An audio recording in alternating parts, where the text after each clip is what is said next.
Magandang araw po sa ating lahat. Naimbag nga aldaw kanya tayo amin. Bago tayo mag-solve ng mga problems concerning DC machine efficiency, explain muna natin ang mga losses at bakit importanteng malaman ang mga causes ng mga ito. In all machines, equipment at appliances, etc., involve ang gastos. Sa mismong pag-purchase, pagbili ng equipment or device, involved na ang pera. Kahit kuryente or fuel ang ginagamit para sa device na yan, involved pa rin ang money. Pagdating sa maintenance at repair, involved na naman ang money. But please don't get me wrong, life is never all about money. Money is a very powerful tool. You can control it, but don't let it control you. The point is, kung mababa ang efficiency ng machine or equipment na yan, mas mapapagastos tayo sa fuel or power consumption at pagdating sa maintenance and repair ng mga ito. Ang kailangan natin ay mga cost-effective equipment, machines, or devices. Dagdag na rin natin ang safety. Anyway, the efficiency of any machine is the ratio of the useful output to the total power input, or simply power output divided by the power input. Ang power input can also be expressed as the power output plus the power losses. Because a part of the energy delivered to a generator or a motor is converted into heat and is therefore wasted. Kaya nga natin sila tinatawag na power losses. Thus, the useful power output is never as large as the total power input. Ang power output ay never equal at never more than the power input. Dahil hindi maiiwasang magkaroon ng mga power losses. Efficiency is usually expressed as a percentage. Example, 90% efficient, 92% efficient, 85% efficient. Kaya meron tayong times 100% dito sa ating formula. We don't normally say 0.9 efficient or 0.8 efficient. In terms of percent, pag tinutukoy natin ang efficiency ng ating mga machines. Let's have a sample problem here. Determine the efficiency of a generator whose input is 20 horsepower and whose terminal voltage is 240 volts when it is supplying 50 amperes to a load. In order to compute the power output of the generator, we have the terminal voltage multiplied that by the line current. 240 volts times 50 amperes equals 12,000 watts. Para sa kanyang power input, convert natin yung 20 horsepower into watts, where 1 horsepower is equal to 746 watts. Cancel out yung horsepower, 20 times 746 equals 14,920. Substitute natin dun sa ating formula, 12,000 watts divided by 14,920 watts. Cancel out yung watts, multiply that by 100%. We have 80.4%. Another problem involving motor naman, at full load, a 15 horsepower motor draws 54 amperes from a 240 volts line. What is the motor efficiency? Para sa power output, convert natin yung 15 horsepower into watts. 15 times 746. Again, cancel out yung mga horsepower dito. So we have 11,190 watts. Para sa kanyang input power, the terminal voltage multiplied that by the line current, 240 volts times 54 amperes, we have 12,960 watts. Substituting these values to our formula, we have 11,190 watts divided by 12,960 watts. Again, cancel out yung mga watts doon, times 100%. Meron tayong 86.34%. Notice lang po natin sa dalawang problems kung ano ang input saka output. Dapat hindi natin mapagpalit ang input saka output ng mga generators and motors. Iwasan nating malito sa area na yon. Like dito sa generator, yung 20 horsepower, ito po yung kanyang input. Dito naman sa motor, yung 15 horsepower, ito po ang kanyang power output. Now let's go to the power losses. Power losses cannot be eliminated, but they can be minimized.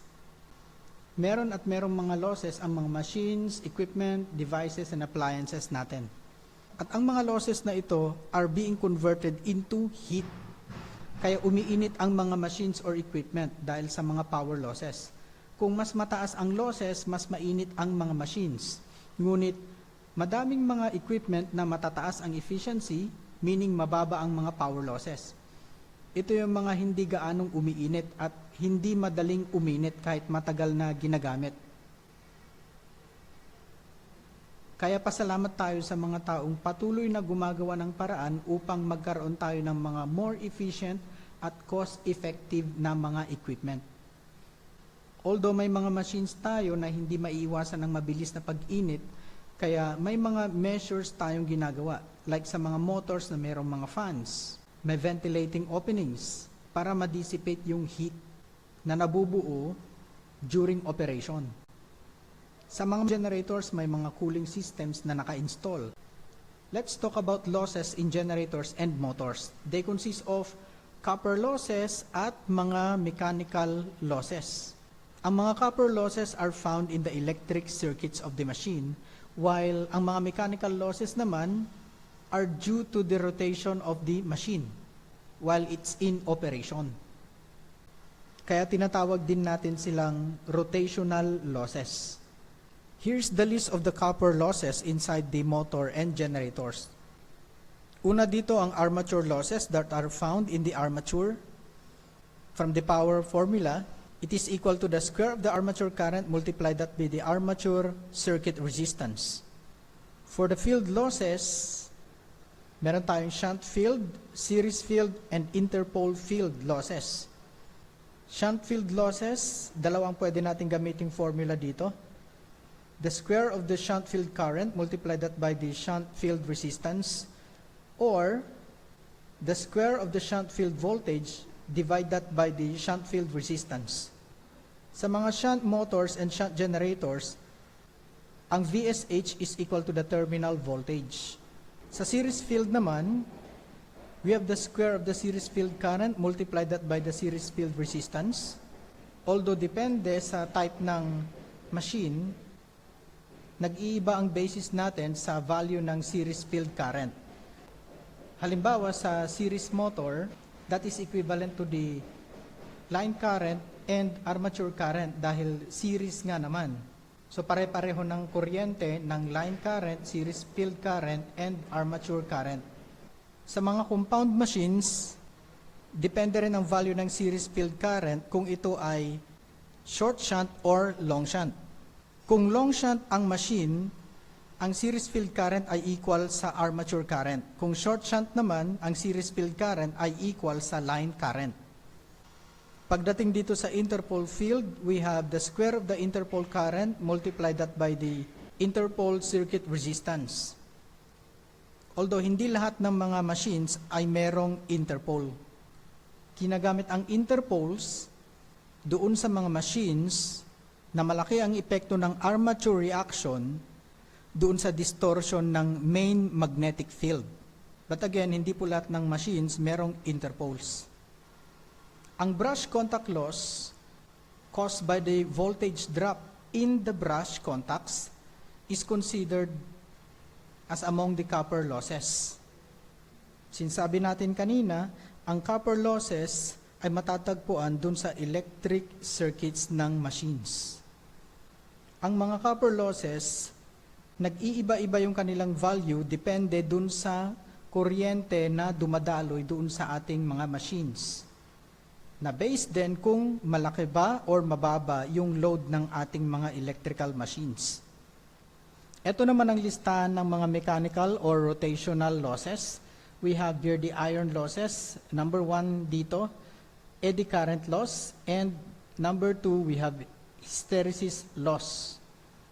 Kaya nagkakaroon ng eddy current dun sa mga iron cores dahil merong nai-induce na EMF dun sa mga iron cores ng mga machines. It causes currents to flow doon sa mga iron cores. At dahil dito, umiinit yung mga iron cores. In order to minimize the eddy current, ang mga iron cores are sheeted and also laminated. Ang mga hysteresis loss naman, ang cause nito ay yung magnetic polarity ng mga iron cores na nag-change ng positions nakadepende kung ano yung polarity ng mga main magnetic fields. Example, kung ang core na ito ay nakaharap dun sa North Pole, maa-attract ngayon yung South Pole ng iron core. Ngayon, kung ito ay nakaharap naman sa South Pole, maa-attract naman ngayon ang North Pole ng iron cores. Habang umiikot ang machine, dahil nag-iiba-iba ang polarity ng magnetic field kung saan sila ay exposed, ang magnetic polarity ng mga iron cores ay nag-iiba-iba din. At dahil dito, nagkakaroon ng init. Sa mga friction losses, meron tayong bearing friction loss, brush friction loss, windage or air friction loss. Although ang function ng bearing is to reduce the friction, may certain amount pa rin ng friction na nabubuo dito. Kaya din, isa sa mga madaling masira sa mga machines ay ang mga bearings. Magkaiba naman ang brush friction loss doon sa brush contact loss. Again, ang brush contact loss is based upon the value of the voltage drop doon sa mga brush contacts. Naaapektuhan siya nung value nung armature current. Di tulad sa brush friction loss, this is because of the rotation of the machine. Isa din po ang brush sa madalas nasira ng ating mga machines, gaya ng mga power tools. Ang windage or air friction loss ay matatagpuan naman dun sa air gap ng stator saka rotor. Because of the rotation of the machine, nagkakaroon tayo ng air friction. Ang mga mechanical or rotational losses ay tinatawag din pong stray power losses. Iba naman po siya dun sa mga tinatawag nating mga stray load losses. Because from the words itself, these are based from the loads. These miscellaneous losses are due to the short circuit current in the coil undergoing commutation. Dahil habang umiikot yung machine, ang mga brushes natin hindi maiiwasan na mag-short circuit doon sa pagitan ng dalawang commutator segments. Another cause ng stray load losses is the distortion of the main field flux due to the armature reaction. And there are many other causes for these losses that are difficult to determine or find. Since these losses are difficult to determine, they are taken as 1% of the whole load power output for machines 150 kilowatts or 200 horsepower and above. Sa mga problems, stray load losses and stray losses are given with definite values or percent. Hindi nila iniisa-isa na binibigay yung mga values ng mga ito doon sa mga problems. Naka-generalize na lang sila as stray losses or rotational losses. But more than solving the problem, we need to understand bakit natin sinusolve itong mga problems na ito. At ano yung mga practical ideas and applications na pwede nating malaman. Like bakit madaling uminit ang mga machines natin. Papaano natin i-rectify yung mga problems that involves power losses. Like anong mga measures na pwede nating gawin upang ma-minimize yung mga power losses na ito. Importante po na malaman natin ano yung relationship ng mga computations na ginagawa natin doon sa practical applications. We'll be having more of this as we go along with our lessons. Sana meron tayong natutunan ngayon. Maraming salamat po.